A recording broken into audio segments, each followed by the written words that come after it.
Good evening, नमस्कार, बहुत बहुत स्वागत है। मैं अमित सिंह, आप देख रहे हैं न्यूज का इवनिंग प्राइम टाइम।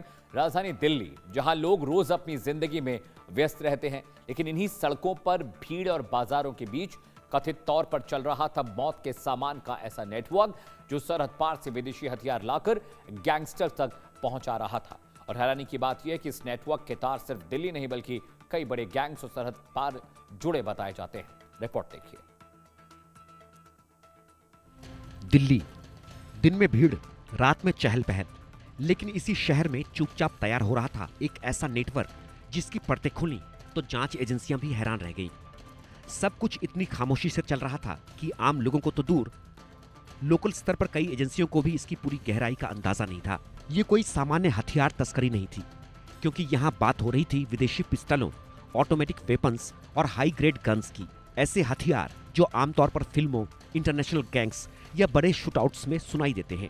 इस कहानी की शुरुआत होती है मार्च 2026 से, जब दिल्ली पुलिस स्पेशल सेल ने पुरानी दिल्ली इलाके से राहिल अंसारी नाम के युवक को गिरफ्तार किया। लेकिन गिरफ्तारी के बाद जो बरामद हुआ उसने पूरे मामले की दिशा बदल दी। पुलिस के मुताबिक राहिल के पास से मिली सीजेड शैडो पिस्टल, जो चेक रिपब्लिक में बनी एक हाई एंड विदेशी गन बताई जा रही है। ये उसी तरह की हाई परफॉर्मेंस पिस्टल मानी जाती है जिसका इस्तेमाल कॉम्पिटिटिव शूटर्स और स्पेशल टैक्टिकल यूनिट्स करती हैं। ये कोई आम अवैध हथियार नहीं, बल्कि हाई परफॉर्मेंस विदेशी हथियार था।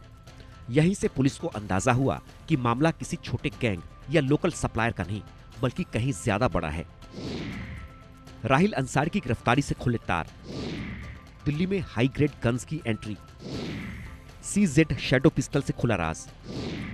दिल्ली बन रही थी विदेशी हथियारों का हब।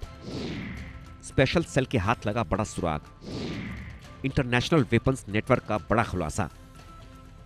जांच आगे बढ़ी तो एक नाम बार बार सामने आने लगा, शहबाज अंसारी। पुलिस के मुताबिक शहबाज एक पूरे विदेशी हथियार नेटवर्क का कथित मास्टरमाइंड है और राहिल उसका करीबी रिश्तेदार और दिल्ली ऑपरेशन संभालने वाला व्यक्ति। यानी दिल्ली एनसीआर में कौन हथियार खरीदेगा, किस गैंग तक माल जाएगा, कहां डिलीवरी होगी और किस रूट से सप्लाई पहुंचेगी, ये पूरा सिस्टम कथित तौर पर इसी नेटवर्क के जरिए चल रहा था।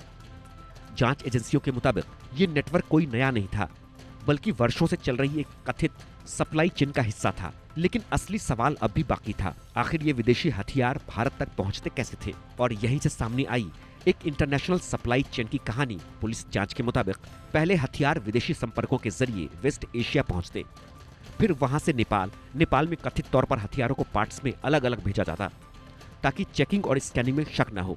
फिर वहां दोबारा असेंबल किया जाता और इंडो नेपाल बॉर्डर के रास्ते भारत में एंट्री करवाई जाती।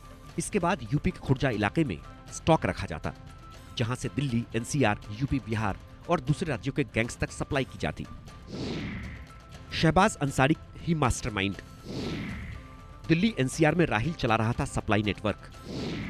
वेस्ट एशिया से नेपाल तक भारत की एंट्री, इंडो नेपाल बॉर्डर से हो रही थी सप्लाई, खुर्जा बना विदेशी हथियारों का स्टॉक पॉइंट, दिल्ली से बिहार तक गैंग्स को सप्लाई, पार्ट्स में भेजे जाते थे विदेशी हथियार।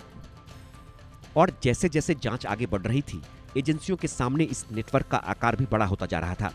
पुलिस का दावा है कि पिछले 7 से 8 महीनों में करीब 300 से 400 विदेशी हथियार इस नेटवर्क के जरिए सप्लाई किए गए। इनमें AK-47, Glock, Beretta, Zigana, CZ shadow और स्कॉर्पियन सब मशीन गन जैसे हथियार शामिल बताए जा रहे हैं। यानी राजधानी की अंडरवर्ल्ड दुनिया में विदेशी हथियारों का एक नया मार्केट क्वाइटली तैयार हो रहा था। जांच एजेंसियों के मुताबिक कई गैंग्स के बीच विदेशी हथियार अब ताकत, पहुंच और रुतबे का नया सिंबल बनते जा रहे थे।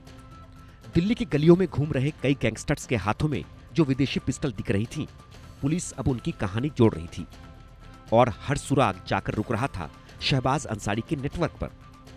जांच एजेंसियों के मुताबिक इस सिंडिकेट के तार कई बड़े गैंग्स तक भी जुड़े मिले, जिनमें Lawrence Bishnoi gang, Goldy Brar network, Neeraj Bawana gang, Hashim Baba gang और हिमांशु भाई गैंग जैसे नाम शामिल बताए जा रहे हैं। जांच एजेंसियों को शक है कि हाल के कई हाई प्रोफाइल शूटआउट्स और गैंगवार में इस्तेमाल कुछ हथियार इसी सप्लाई चेन से पहुंचे हो सकते हैं।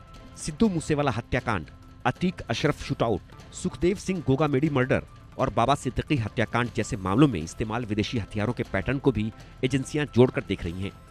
हालांकि इन सभी मामलों में जांच अलग अलग एजेंसियों के स्तर पर किया जा रहा है।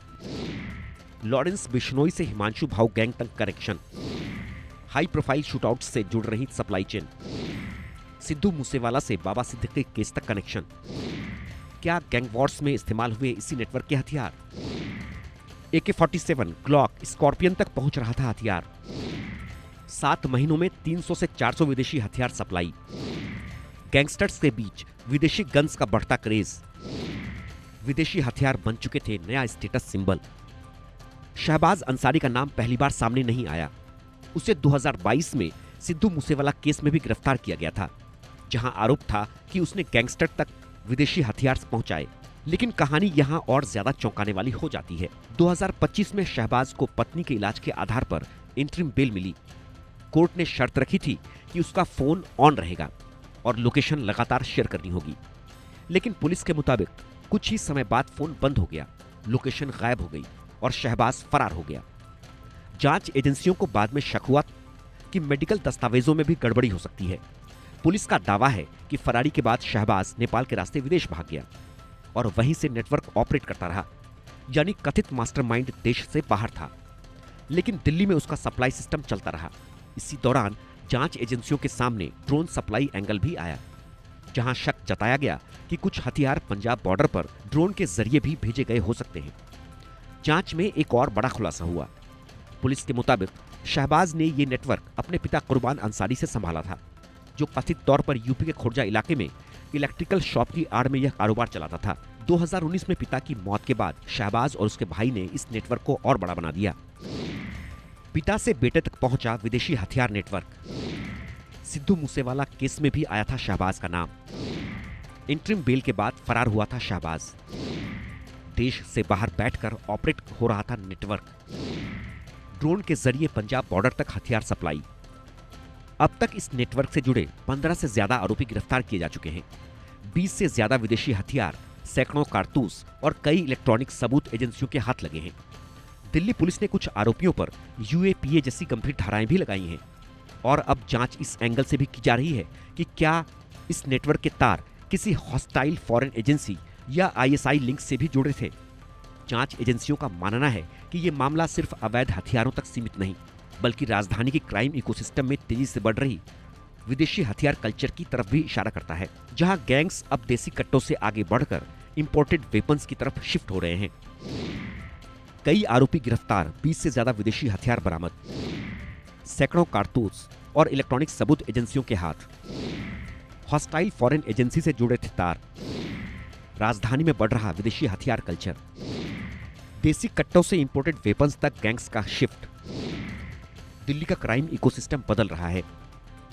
लेकिन सबसे बड़ा सवाल अब भी बाकी है, क्या राजधानी में चल रहा ये विदेशी हथियार नेटवर्क पूरी तरह खत्म हो चुका है, या फिर इसके कई चेहरे अभी भीड़, बाजार और शहर की चकाचौंध के पीछे छिपे हुए हैं? क्योंकि जांच एजेंसियों का मानना है कि ये सिर्फ हथियारों की तस्करी नहीं, बल्कि राजधानी के भीतर क्वाइटली तैयार हो रही एक खतरनाक अंडरग्राउंड सप्लाई चेन की कहानी है।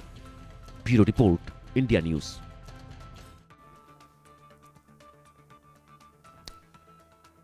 खबरों में आगे बढ़ते, उत्तर प्रदेश में मंत्री